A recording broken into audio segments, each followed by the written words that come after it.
so when the members themselves invest, are they investing directly into the companies as individuals, or is there any kind of a special purpose vehicle structure to kind of bundle them?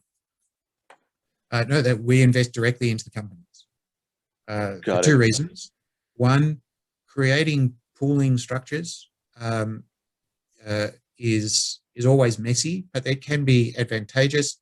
But doing that in Australia requires financial services license, which is quite a high bar, and it would mean that the group would have to actually develop a for-profit motive to fund the regulatory compliance required to do that sort of thing.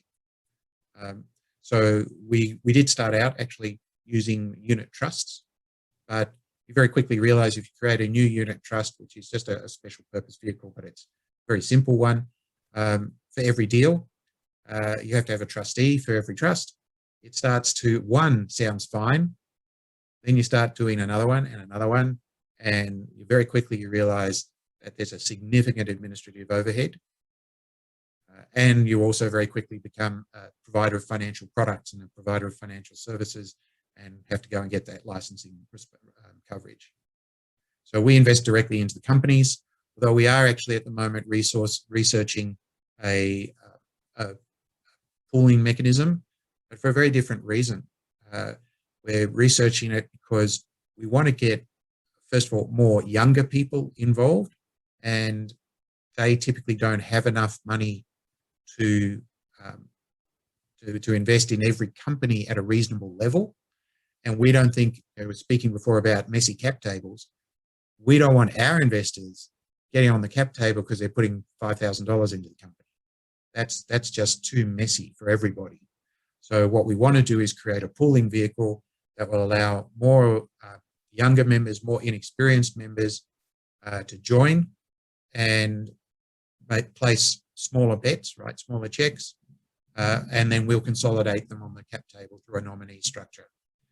So we are looking at that at the moment. There are people who make the larger investments, people investing $20,000, $50,000 more, they would still make their own direct investments into the company. Got it. So to lower the threshold, maybe a pooling mechanism might make sense. That's what I'm kind of hearing, I guess, from that kind of thinking. Last before we kind of go into some of the portfolio companies, just curious, so you've had this amazing track record when it comes to follow-ons, and so just how do you facilitate that? And second, also, this is also something we're trying to grapple with as our portfolio gets bigger, is as an angel group, and as an angel group, and with each company, there might be a different mix of investors, different skill sets, different expectations. What are the sort of shared expectations from the companies, from you guys, and also vice versa, right? When it comes to the post-investment side. Sure. So we have a number of mechanisms. So we talked earlier about putting a non-executive director on the board of the company. One of the things we emphasize, and one of the things we work very hard at, is making sure that we teach the companies that we invest in to have good governance. And good governance means recognizing that a director does not represent shareholders. Right? A group of shareholders may have appointed that director, but once that director is in the boardroom, their responsibility is to the company as a whole. And certainly in Australia, the priority is first they're responsible for the company, then they're responsible to the staff, then they're responsible to all of the shareholders, and then they're responsible to the creditors of the company. In theory, if you satisfy those four priorities, you can then represent the interests of a subset of shareholders, but in practice, the regulator here has made it pretty clear they don't believe you can ever do that without breaching one of those.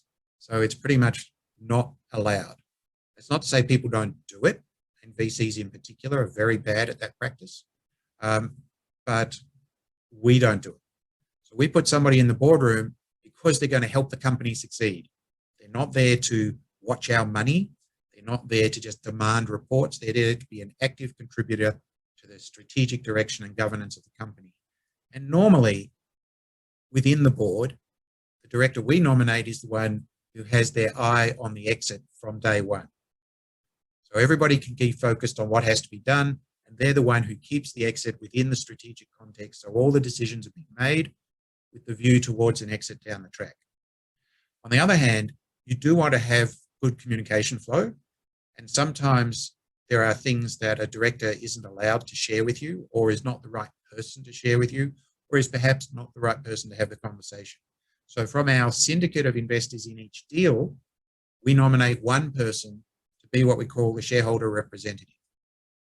They don't have any power. They can't sign for everybody. They don't do anything special in that regard. But they are the person that the company can talk to. So in particular, the founder can talk to, who is a direct connection to the shareholders. So this emphasizes this point I was making earlier about separating the director from the shareholders, because there's a shareholder you can talk to. What it also does is it means we have another member who can be close to the company and provide guidance and advice. Now, it's not reasonable. Sorry, I'll go back one step. The way we look at it, what specifies you as an angel investor is that you only invest your financial capital when you can also invest your intellectual capital. You can help the company. That's an angel investor. Someone who's just investing their money is a private investor, but they're not an angel investor. And what a group does is it allows us to make more investments, because we couldn't possibly give all our time to a large portfolio of investments. So I help some of them, you help some of them, she helps some of them, right? That's how it works. So with these two people, we have two people helping the company, but then built into our shareholders agreement is a model that says every 6 months, we want the leadership team of the company, so that's normally the executive team and the board, to come together with our syndicate of investors, of shareholders in the company, usually for at least 2 or 3 hours, call it half a day, to talk about what's going on. This is not a reporting exercise. Reporting should be happening anyway and much more frequently, and it should be pretty straightforward. This is a chance for the company, the team in the company, to talk about what's going on, what's working, what's not working, what frustrations they have, because they don't know what we can do to help, and we don't know what help they need unless they do something like this. And while it is just the syndicate of people who are shareholders in the company who attend that event, the access is actually to our entire membership.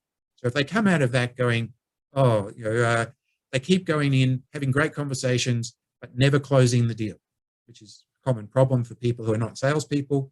You've got a good proposition, you speak to prospective customers, they get very excited, but you don't seem to be getting the orders, the customers, whatever. And then there's somebody in the group who may or may not be an investor in that deal, who's a really good salesperson and a really good teacher of how to be sales. We can say, well, that person can come and help you. They can talk to you, they can go to the meetings with you, they can show you how it's done, but we can help crack that nut for you. But we won't know that's what they need if we don't have this mechanism. So that's how we engage with the companies post-investment in that regard. And we encourage them whenever they're able to, whenever they do their reporting, which should be much more frequently, to always let us know if there's something we can help with. And the final point I'm making about that is we encourage the founders to understand that they should tell us everything. Founders, one of the most common problems is that founders feel like they shouldn't tell their shareholders any bad news. The problem with that is when the bad news happens, they get into trouble and they're not getting the help they need. And then and they don't tell us. And by the time we find out, which can be months later, it may be too late to help. But the founders feel like if they say that something has gone wrong, that they're somehow going to be seen as failures. And that's not the case at all. We all know that in startups and in any company, actually, things are difficult and things go wrong. If the founders maintain a good relationship with us as shareholders, then they're very likely to get our support going forward. If they don't maintain a good relationship, if they don't share good news and bad news with us all along the way, and then all of a sudden, a year later, 2 years later, they pop up and say, I want to raise more money, it's very hard to have the confidence to invest in them a second time, or a third time, or a fourth time, because you don't know what's been going on. It's all a big surprise. And within that, right? Like, so could the non-executive director actually come from outside the syndicate, but maybe within the Melbourne Angels network itself? Or is it usually that those two people, shareholder representative and the non-executive director, has to be part of the syndicate? Well, the shareholder representative has to be an actual shareholder in that company. So yeah, they're usually one of the angels who've invested, because that's the whole function there. The non-executive director doesn't have to be from within the group. They haven't always been. Usually, though, the challenge is an investor in the company is willing to be a non-executive director without getting any significant remuneration for the role, at least for the first year or two. Whereas somebody who has no other interest, no other connection to the company, usually needs to be paid, and that's very reasonable. But a startup usually doesn't have the resources to pay them at anything like a commercial rate. So they have to be willing to take the risk of getting equity. You give them a 1%, maybe 2% of the company vesting over 4 or 5 years. It's not a lot. So they still basically have to be willing to take the risk of putting in all this time and effort, using their networks, potentially with no reward at all.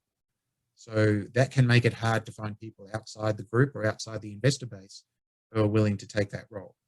Right. So it's advisory shares potentially. That's kind of their main form of compensation if they end up becoming part of that. Usually, like I said at the beginning, we're typically investing in pre-revenue companies, although we're usually investing at the point where they turn on revenue, although that depends on the sector they're in.